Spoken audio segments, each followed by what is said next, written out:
Before I left Saudi Arabia,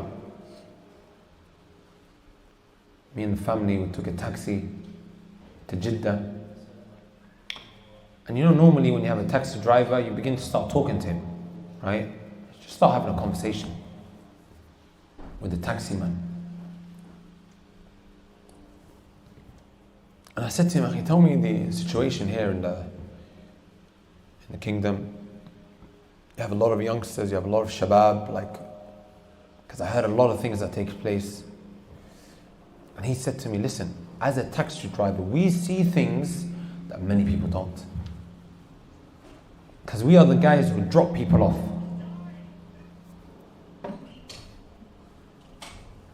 Are you brothers and sisters with me?"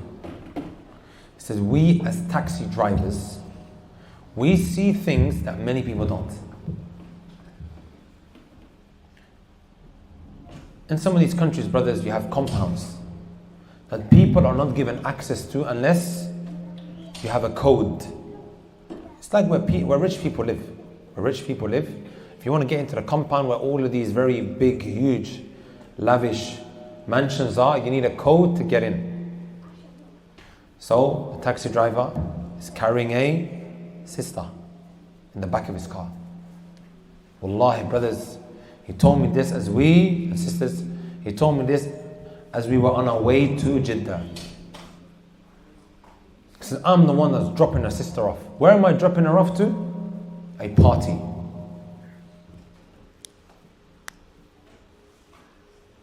So we drive up, park the car in front of the mansion. There's a party going on. Right? So the sister now is dropped off, sah. As the taxi driver is about to drive off, they call him and say, "Come back, Surah, come." And then they say to her, "Take this girl with you. Take this girl with you." She was in another taxi. However, the taxi already drove off. What happened? She walked into the party. Who do you think she saw? She saw her brother there. She saw her brother there. Of course, now the way she's dressed up, she's now arrived at this mansion in order to do what? To just have a cup of tea? These parties that happen behind closed doors. You think male and men.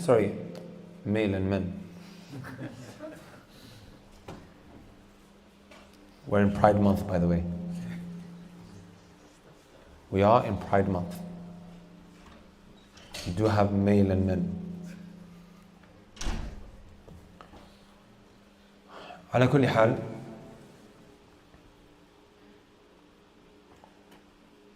do you think when men and women get together, they just have a cup of tea, guys? Especially in a mansion that's closed off, and then you have rooms. In these mansions, everybody basically has their relaxed moment to do whatever they want. Think that they just have a cup of tea with one another? My mom used to say, right, men and women are like 𝗨𝗶𝗃𝗃. What does 𝗨𝗶 and mean for you Somali brothers? What does that mean? Fire and cotton. What happens when you take a lighter and you put it right next to cotton? What happens to the cotton? How long does it take before this cotton now?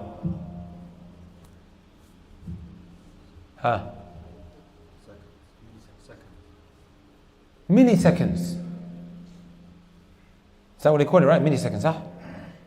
Milliseconds. Not even seconds, a minute, boof, it goes off. Men and women are like that. Do you guys agree? Every single person here, and don't try and act like some tough guy. If I put a woman in a room with you, right, alone, there's no one else there, how long do you think you're going to last? Brothers, an attractive woman who's not dressed appropriately, I place her in a room with you, how long do you think you're going to last? Wallahi brothers, and I'm not saying this trying to be humble, right? I don't think any da'iyah, right, would feel safe in that kind of environment. And I'm the first of them. That's exactly what the Prophet ﷺ said. مَا تَرَكْتُ فِتْنَةً, I never left a fitna that is more greater upon my ummah than what? Women. Wallahi al-azim. That's why the Prophet ﷺ said, إِيَّاكُمْ وَالدُّخُولَ عَلَى النِّسَاءِ. Be extra wary when entering upon women. Right? Don't do this. إِيَّاكُمْ وَالدُّخُولَ عَلَى النِّسَاءِ. You're being prohibited from doing so. So the Messenger ﷺ was asked about the hamu, who is the brother-in-law. أَفَرَأَيْتُمُ الْحَمُو? The Messenger ﷺ said, الْحَمُو مَوْتٌ. The brother-in-law who is the closest to his brother's wife. The Messenger ﷺ said, he is death. He is death. Mingling with one another is like what? 𝗨𝗶𝗃𝗃. Make sense? You guys know what 𝗨𝗶𝗃𝗃 is now? 𝗨 means fire. 𝗧 means cotton. What happens when you put cotton and 𝗨 alongside one another? Fire and cotton. What happens, brothers? Is that clear? So she gets back into the taxi, the sister, and she starts talking to the taxi driver. And the taxi driver then told me this a couple of months after. Because what happened? It was like, my brother was in there. My brother was in there and he has 2 kids and a wife. He's there to mess around with women. And I'm shocked. And he asks her, what were you doing? Then, no, I just went, my friends and whatever have you, I didn't know, and this, that. And she doesn't even live in that city. Both him and her, they traveled out with their own independent journeys to this house in Jeddah to commit what? Fahisha. To commit filth and evil. What goes around comes around. You want to mess around with other people's daughters, right? And other people's sisters?